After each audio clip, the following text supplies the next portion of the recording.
Welcome to the Midlife Fulfilled podcast. Are you over 40 and ready to truly thrive?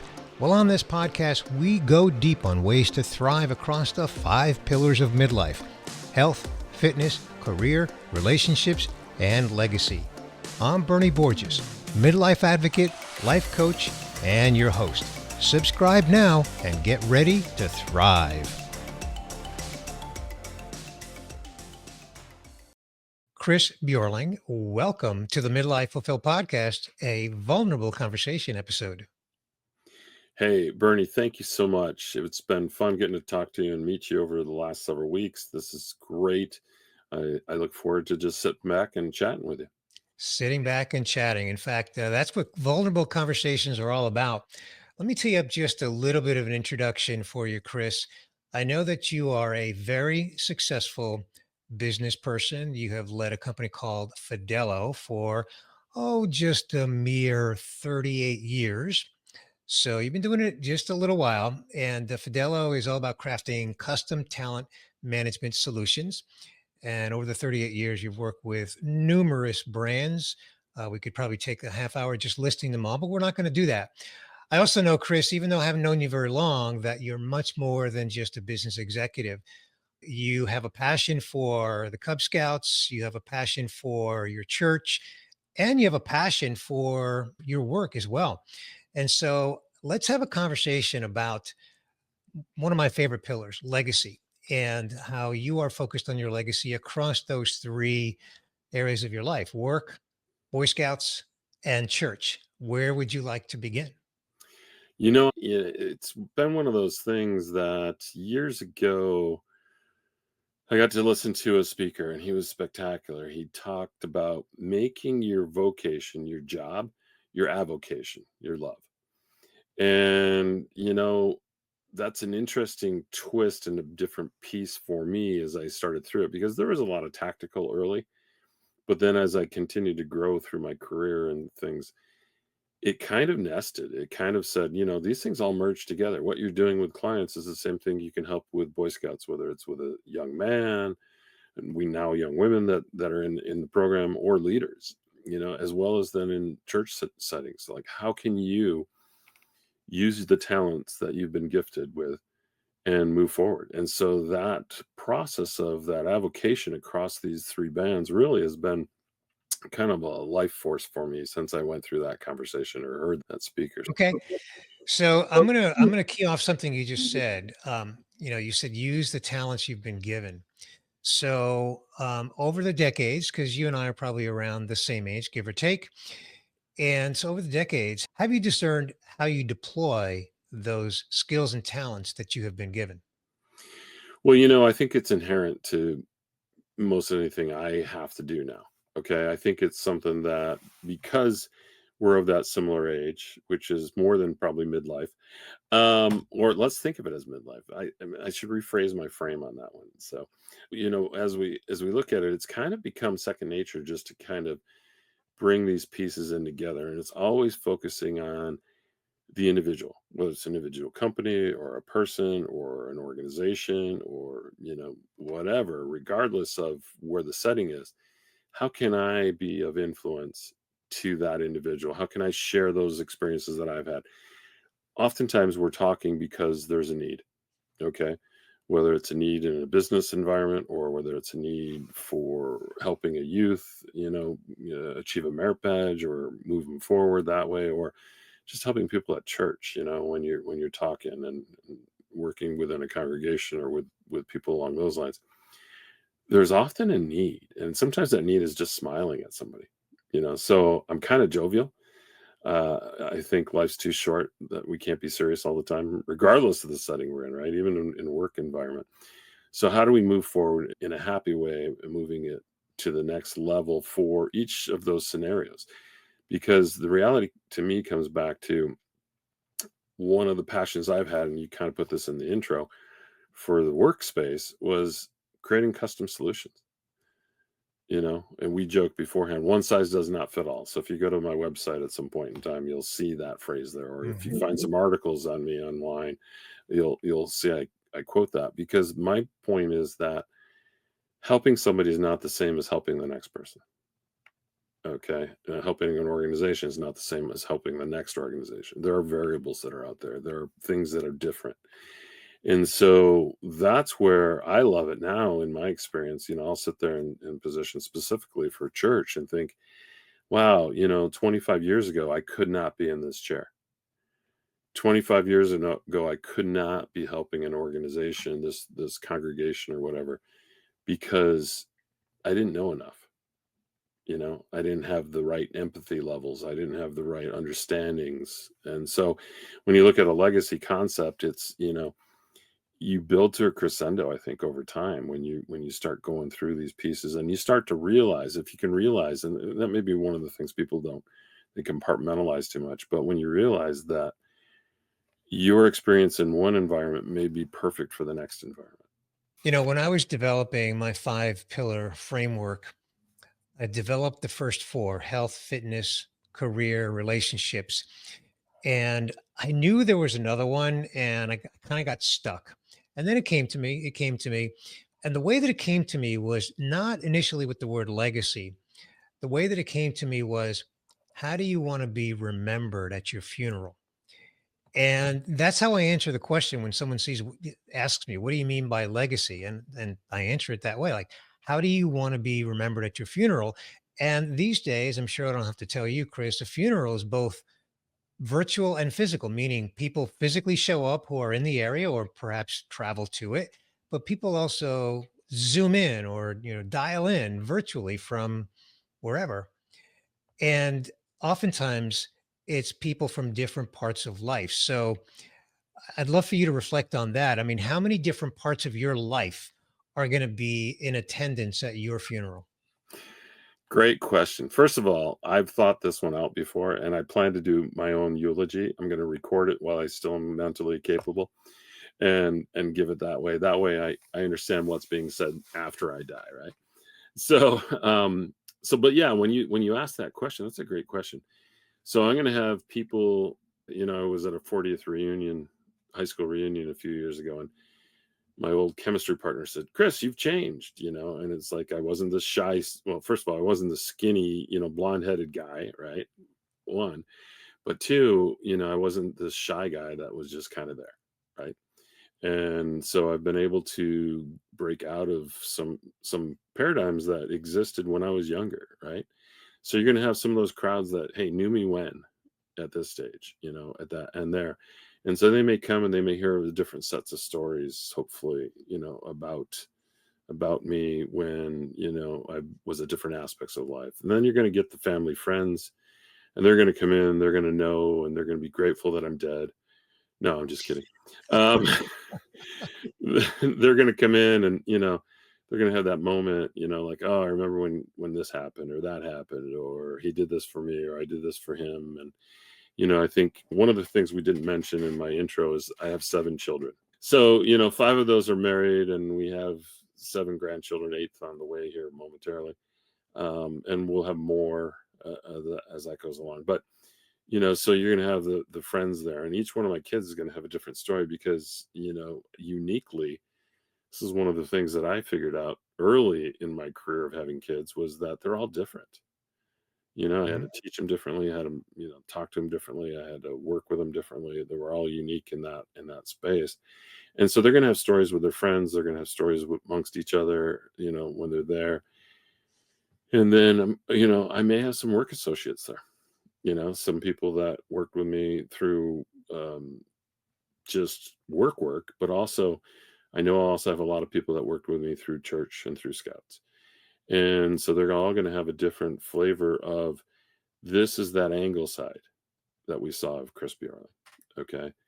But inside of that, I'm hoping that they all saw something of value that I was able to help them with in their lives. Sometimes it's that humor, it's that smile, like I referenced earlier. Mhm. Sometimes it's just that, opportunity to have pulled them aside and worked with them on some special project that they needed or given them some advice that I was able to provide because of my past life experiences, along those ways. So I hope that it's fun. It's a good time for them to reflect upon their experience with me. But B, I really hope that, in my world, I've impacted them uniquely different and that they'll see, wow, that was cool. Somebody else got touched, but it was this way versus that way. So that's a Yeah. great question. Thank you. Okay. All right. So, where I want to go next is you reminded me that when I developed these 5 pillars as my platform, initially they were for individuals to embrace. I say that I want to reach 3 billion people around the world with this concept of seek and find fulfillment across the 5 key life pillars. But once I set that goal, Chris, I realized that I'm not famous enough to reach 3 billion people on my own. So I need, like, how am I going to do that? I need leverage. So I decided that I was going to do that through leaders. And that inspired me to develop what I call my fulfillment centric leadership framework, which is a leadership framework. So here I am teaching leaders how to, first of all, embrace the 5 pillars and then take those 5 pillars to their employees. And since legacy is the fifth pillar, how do you see that fitting into you working with others? Like, do you encourage others that you touch in your life across work, across family, across the scouts, across church? Do you encourage them to be thinking about their legacy? Yeah, great question. I hope I do. Some specifically, like I'm going to a scout meeting tonight, an annual council meeting where we're honoring some people who have earned what's called a silver beaver. It's the supporting the council at different levels and high commitment. And I get to introduce one of these recipients this year, and he is the outgoing president of the board for the Scout Council. And the last 6 months, we've been talking about what's your legacy going to be, David? You know, what do you want it to be as you fulfill this term? And so I think just having that brief conversation a few different times has helped him and crafted him. And as he's leaving the president position, he's taking on another one because he says, I need to be known for this. And it's just kind of fun that way. So when I work with leaders, okay, and he's the CFO of a major company too. But when I work with leaders and individuals, you kind of were like, okay, how do you want this to be made known? I mean, that's one of the specifically in work. That's one of the questions I ask. I'm like, or I kind of work around the parameters. Look, they hired you because they thought you were smart. So what is it that you want us to do with you here in this organization? And what are your thoughts around how this should work so that we can enable those for you? So this can be your opportunity to shine right now. So it may not be an end goal, a legacy, but it's really a reflection of this is for you. Where does it go? And I've had conversations. I remember one youth that I worked with in scouts and in the church settings that, he, I was at the wedding of one of my sons and we saw a paper article where he had fallen off the roof, third story roof, had been drinking. He was like 18, 19 at the time. So young and broke his back.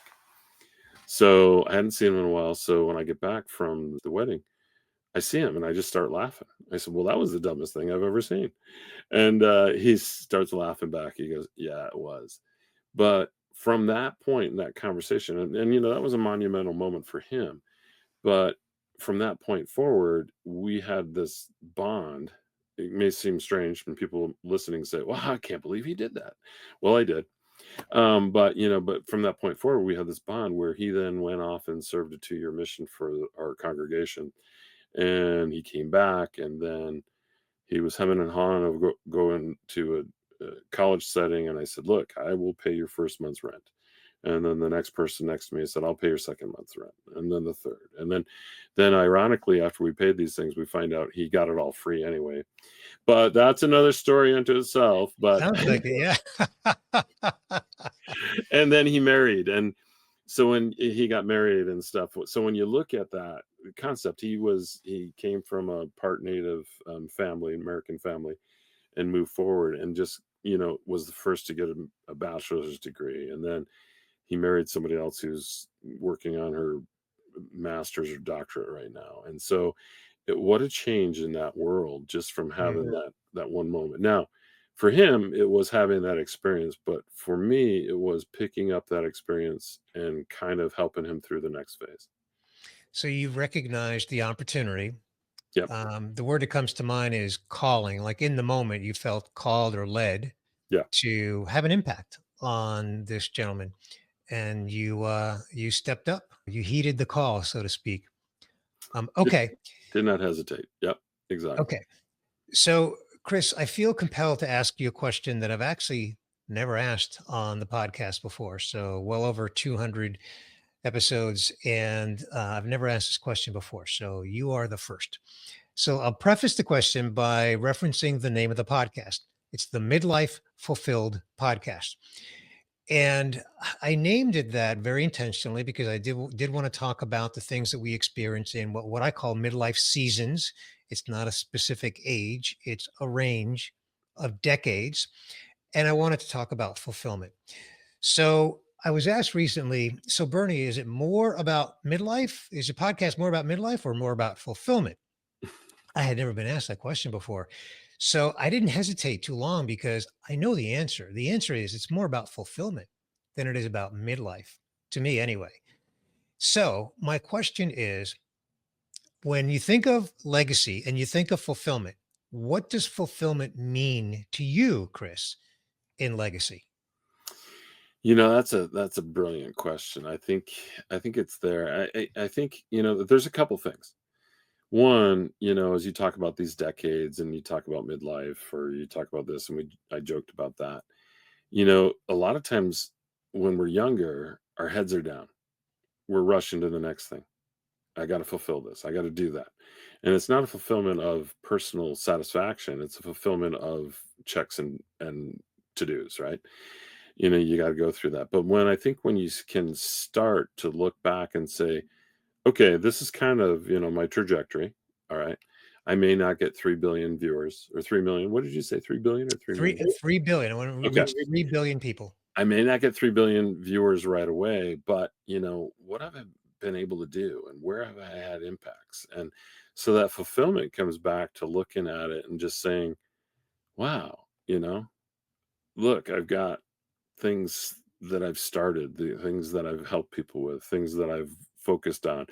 I've got, for me, these 7 kids and 8-ish grandchildren right now, and where are they going? And did I do a good enough job as a parent, and to move them forward? And am I helping in the community? And so it's about give back for me. That fulfillment to me is around, can I look around and think that, yeah, maybe I helped make the world a better place? You know, One Mhm. classic example for me, and I never shared this with you before, but was, sometimes things we do may have a bigger impact than we ever knew. So the example that I'm going to share here was when I was in one of my first colleges, I was in an honor fraternity um, so it's fraternity, but it was both male and female. And I was the president of that in my local chapter. However, New York State, which is where I'm at, didn't have a state convention or a state constitution. So therefore, we couldn't hold offices, we couldn't do our own things. We were always just kind of under the national by itself. So, I'm in college, I'm thinking, hey, this is a great thing. I'll go help create this. So me and like 2 other individuals crafted this. We stole part of it from the Missouri Constitution. I'll be honest with that. Okay. We plagiarized a little in a good way. Okay. Um, and we put it out there. And so that organization, my chapter, had me come back about 15 years later and talk. But they had me come to the state convention, which was being hosted locally. And I said, oh, okay. And I walk in. And so for me and 2 other individuals sitting around a hotel in Albany, for a few weekends, and then I walk in and I've got 150 people in the room. And I say, wow, this is because I spent those few moments together with those 2 other individuals.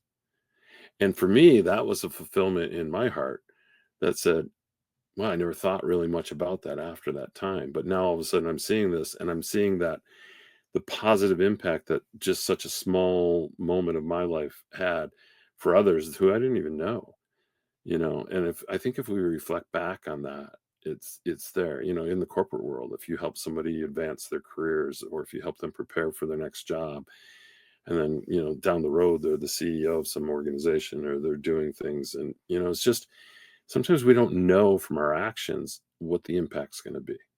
Yeah. I think one of the things that I've experienced, and I think from what I'm hearing as I listen to you, Chris, I think you've experienced it, but I'll ask you to elaborate or prove me wrong. But I don't think I'm going to be wrong because I think it's a good thing. And that is that the more you experience touching someone's life and realizing that it's part of your legacy, the more not only fulfillment you experience, but the more you want to experience that. Like the more often you want to have a good impact, a positive impact. I remember a quick story about 15 or so years ago in a church setting. I was with a bunch of, I don't know, 10, 11, 12-year-old boys, middle school boys.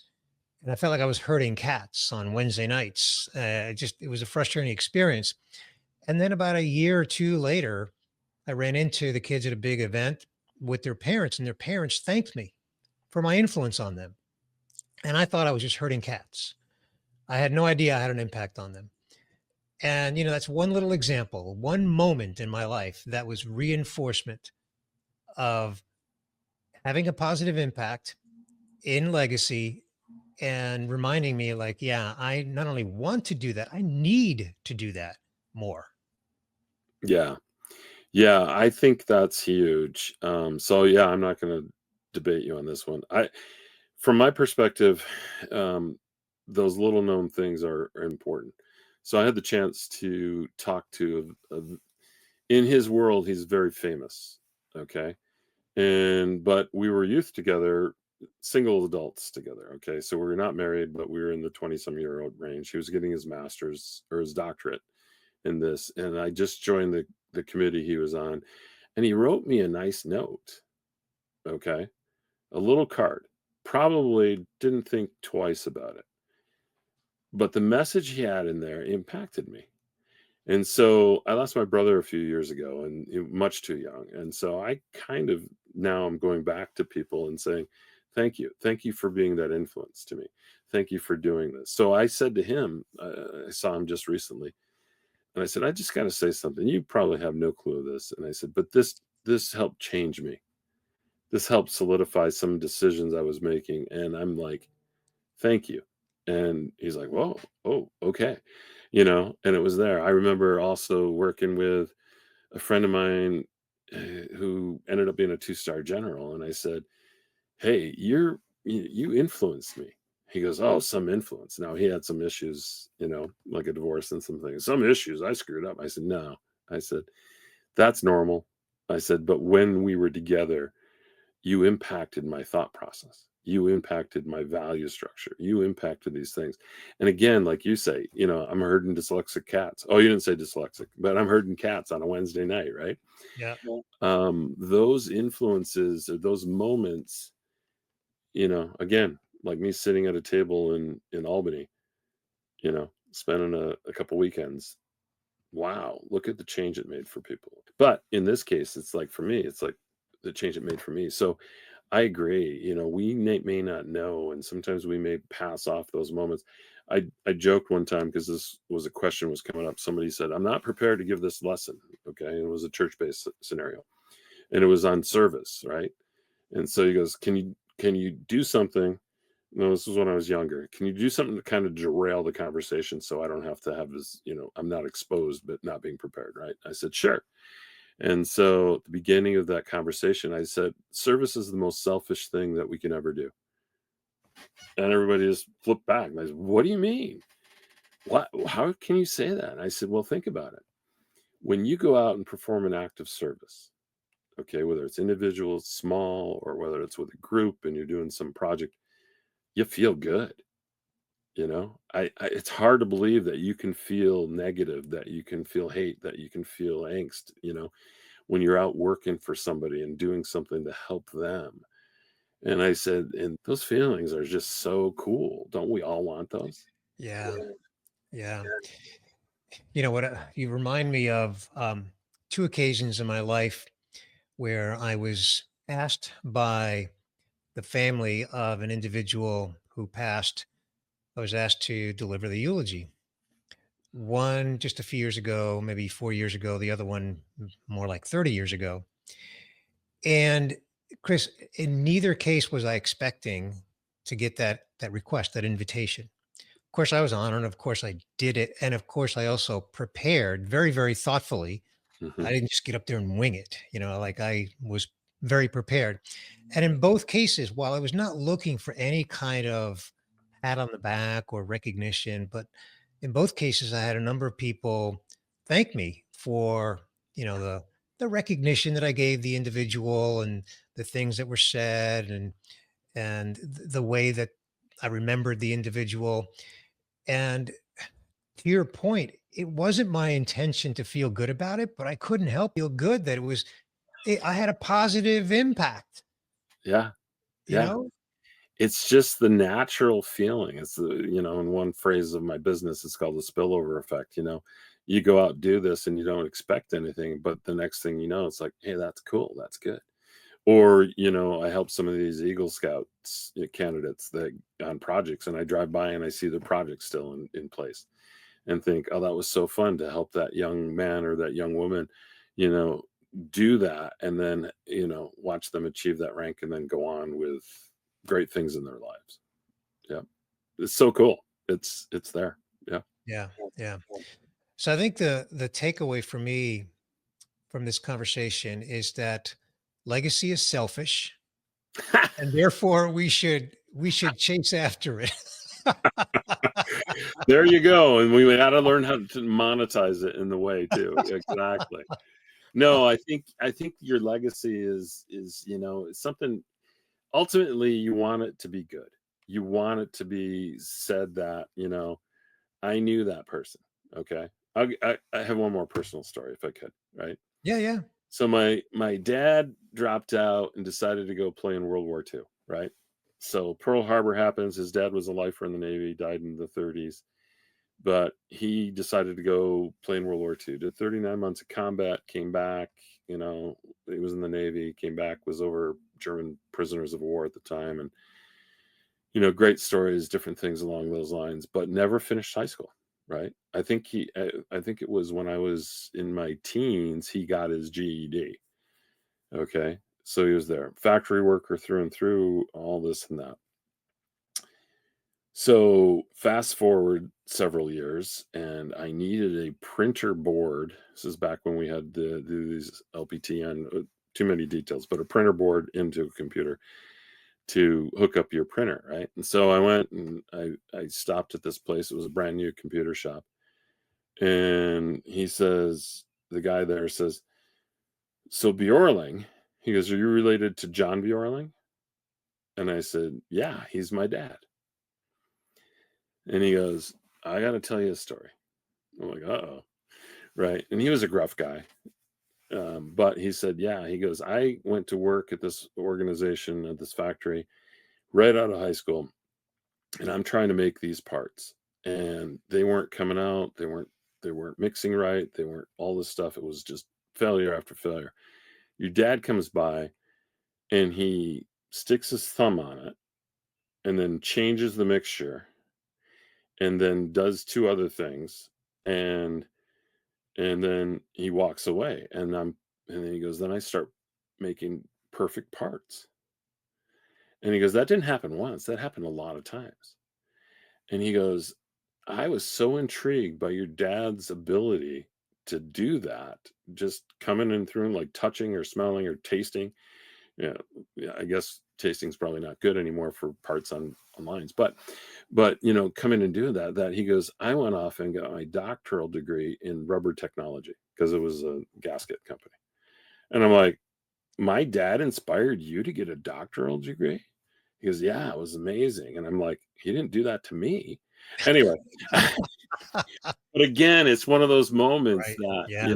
when you look at it, is like, yeah, we all touch people in Yeah. different ways. And so that legacy statement comes back to is that we've had more influence than we probably think.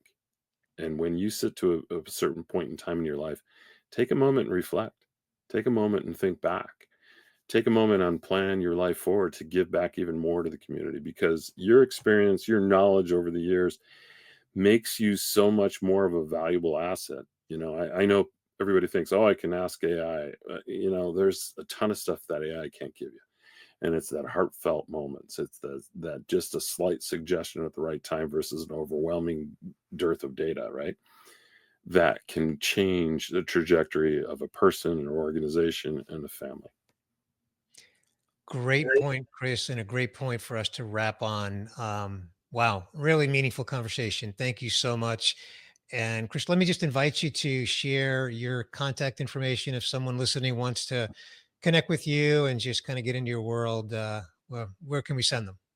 Excellent. So, organizationally, if it's from a business perspective, fidello.com, fidello.com. That's in the background there. You can go see that, see the type of work we do, the clients we worked with. It's been fun. It's interesting. We can talk about stories about lots of different groups too over time. But personally, if you want to reach out to me, go to my LinkedIn, Chris Bjorling. Look me up. You're going to see this face, and we'll go from there. So, Fantastic. Well, my listener knows, Chris, that all that will be linked up in the show notes. So I just want to thank you for joining me today for this vulnerable conversation, this meaningful conversation on the impact of legacy.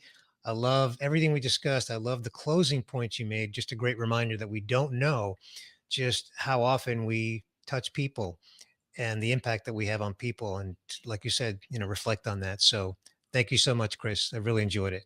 thank you, Bernie.